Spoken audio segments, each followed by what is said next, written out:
Budget অধিবেশনের আগে কৌশল বৈঠক। আজকে কৌশল বৈঠক রয়েছে আজ মুম্বাইতে। ইন্ডিয়ার শরিকদের সঙ্গে বৈঠক মমতার। উদ্ধব, শরদ, অখিলেশের সঙ্গে বৈঠক মমতা বন্দ্যোপাধ্যায়ের। আগামী 22শে জুলাই থেকে শুরু বাজেট অধিবেশন।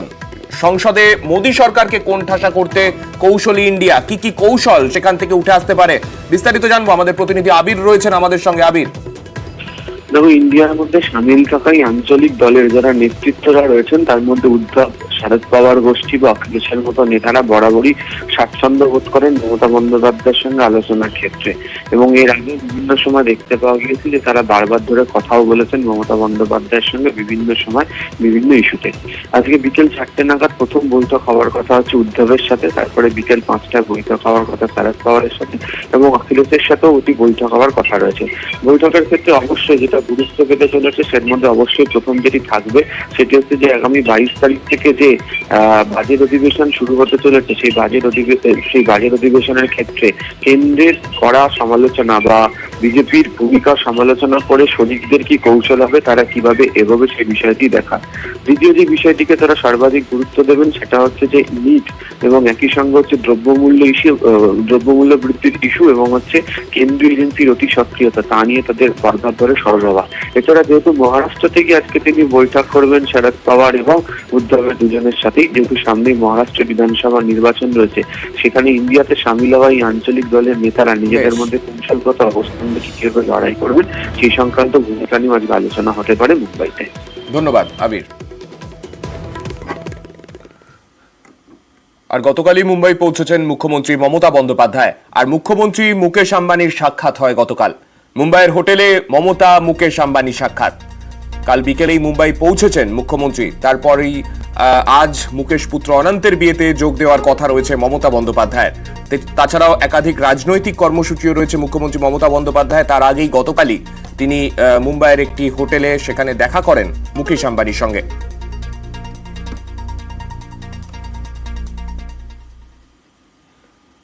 প্রথমেই অবশ্যই নজর রাখতে হবে নাগের বাজারের দিকে। কাকভোরে ফের অগ্নিকাণ্ডের ছবি শহর কলকাতার উত্তর ভাগে। এবার দমদমের নাগের বাজারে বিপর্যয়। যশোর রোড লাগোয়া মল রোডে আইসক্রিম ফ্যাক্টরিতে আগুন। বিপদ ছড়িয়েছে পাশের গেঞ্জি কারখানা গোডাউনে।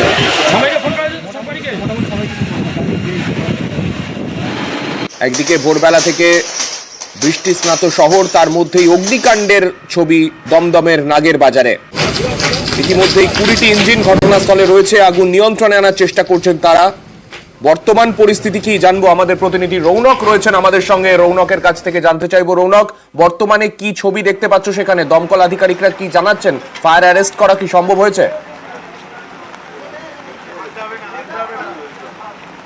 দেখো, 6 ঘন্টা হতে যায় এই আগুন লেগেছে, কিন্তু এখনো পর্যন্ত ফায়ার অ্যারেস্ট করা কোনো মতে সম্ভব হয়নি। তোমাকে দেখানোর চেষ্টা করবো যে একেবারে দেওয়াল ভেঙে এখান থেকে কিন্তু আগুন নেভানোর চেষ্টা করা হচ্ছে, কারণ আগুনের যে উৎসস্থল সেখানে কিন্তু এখনো পর্যন্ত দমকল কর্মীরা পৌঁছাতে পারেনি। 6 ঘন্টা অতিক্রান্ত হয়ে গেল, এখনো 20টি ইঞ্জিন এখানে কাজ করছে, তবুও যে আগুনের লেলিহান শিখা তা কিন্তু দেখা যাচ্ছে। অর্থাৎ একেবারে বিধ্বংসী আগুন, এবং এই আগুন নেভাতে কিন্তু অত্যন্ত বেগ পেতে হচ্ছে দমকল কর্মীদের। কারণ হলো যে গেঞ্জি কারখানা, সেখানে কিন্তু প্রচুর পরিমাণে দাহ্য পদার্থ মজুত রয়েছে। এর জেরে কিন্তু ক্রমশ আগুন ছড়িয়ে পড়ছে। চারদিক থেকে ফায়ার অ্যারেস্ট করার চেষ্টা করছেন দমকল কর্মীরা, কিন্তু এখনো পর্যন্ত সেই ফায়ার অ্যারেস্ট করা সম্ভব হয়নি। এবং আগুনের যে লেলিহান শিখা তা কিন্তু স্পষ্টত দেখা যাচ্ছে। চারিদিক থেকে কিন্তু দেওয়াল ভেঙে দমকল কর্মীরা ভেতরে প্রবেশ করার চেষ্টা করছেন, এবং যে শেড, সেই টেম্পোরারি শেডও কিন্তু কাটা হয়েছে। তারপরেও কিন্তু যে উৎসস্থল সেখানে পৌঁছাতে পারেননি তারা। অর্থাৎ 6 ঘন্টা হতে যায়, এখনো পর্যন্ত এই আগুনের যে তীব্র দাবদাহ তাতে কিন্তু গোটা কারখানা গ্রাসে চলে গেছে। এবং একটা বিষয়, আজকে সকাল থেকে আমরা দেখছি শহর কলকাতা সহ শহরতলির বিভিন্ন অংশে বৃষ্টি পড়ছে। সেই বৃষ্টির মধ্যে আগুন এতটা ছড়িয়ে পড়লো কি করে? কেননা যেখানে আগুন লেগেছে দমকল কর্মীরা বলছেন তার চারপাশে বেশ কয়েকটা গোডাউন বা প্রিন্টিং প্রেস, সেগুলোতেও আগুন ছড়িয়ে পড়েছে। তো এত এই বৃষ্টির মধ্যেও আগুন ছড়িয়ে পড়ছে কিভাবে? মানে কি মজুদ ছিল সেখানে?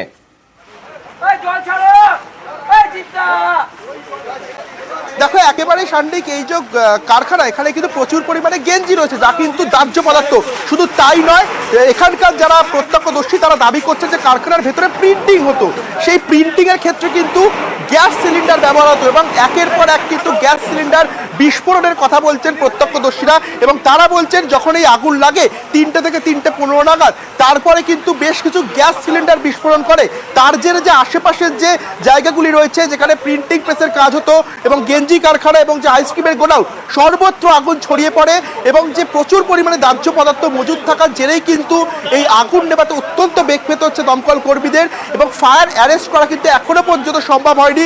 চারদিক থেকে দমকল কর্মীরা হোস পাইপের মাধ্যমে জল দিয়ে আগুন নেভানোর চেষ্টা করছেন, কিন্তু যে উৎসস্থল যেখানে আগুনের লেলিয়ান শিখা এখনো দেখা যাচ্ছে সেখানে কিন্তু এখনো আগুন নিয়ন্ত্রণে আনা কোনোভাবেই সম্ভব হয়নি। প্রায় 6 ঘন্টা হতে যায় এই যে বিধ্বংসী আগুন, তার জেরে গোটা কারখানা কিন্তু ইতিমধ্যে গ্রাসে চলে গেছে এবং যত সময় বাড়ছে এই আগুন কিন্তু ধীরে ধীরে আরো ছড়িয়ে পড়ছে।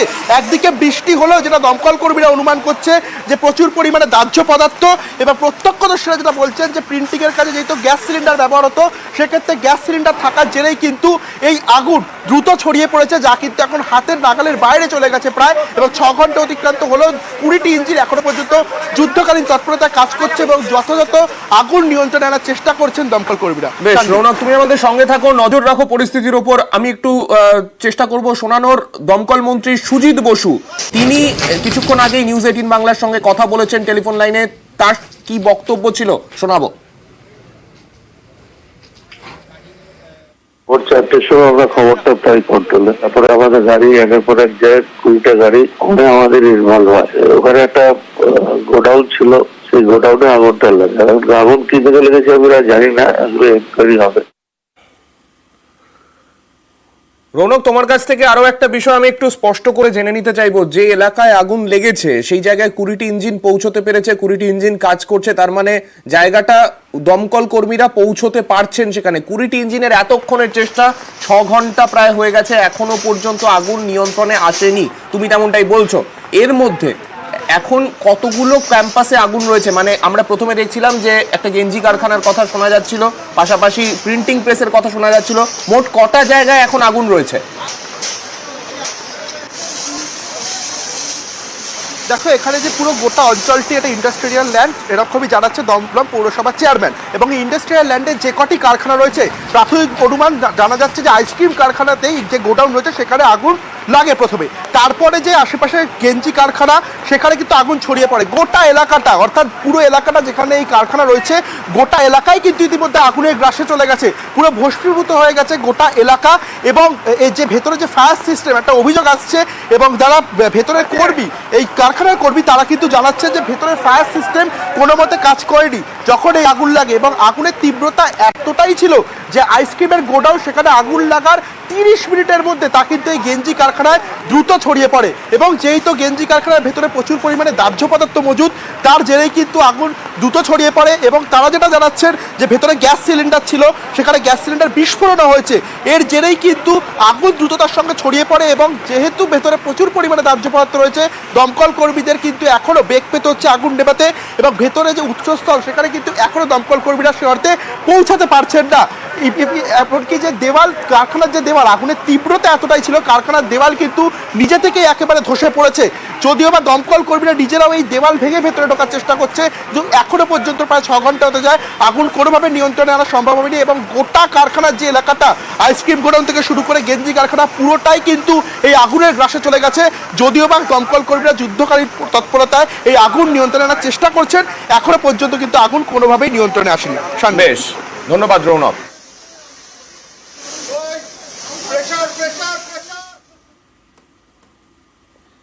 শুধুমাত্র দমদমের নাগের বাজার নয়, সাত সকালে অগ্নিকাণ্ড দেখা গেল ডেবরাতেও। বালিচক লক গেটের কাছে ভস্মীভূত পরপর 3টি দোকান। শর্ট সার্কিট থেকেই বিপর্যয় বলে প্রাথমিক অনুমান পুলিশের। ঘণ্টাখানেক পর ঘটনাস্থলে পৌঁছয় দমকল। অভিযোগ বাসিন্দাদের তেমনটাই, যে দেরি করে পৌঁছেছে সেখানে দমকল।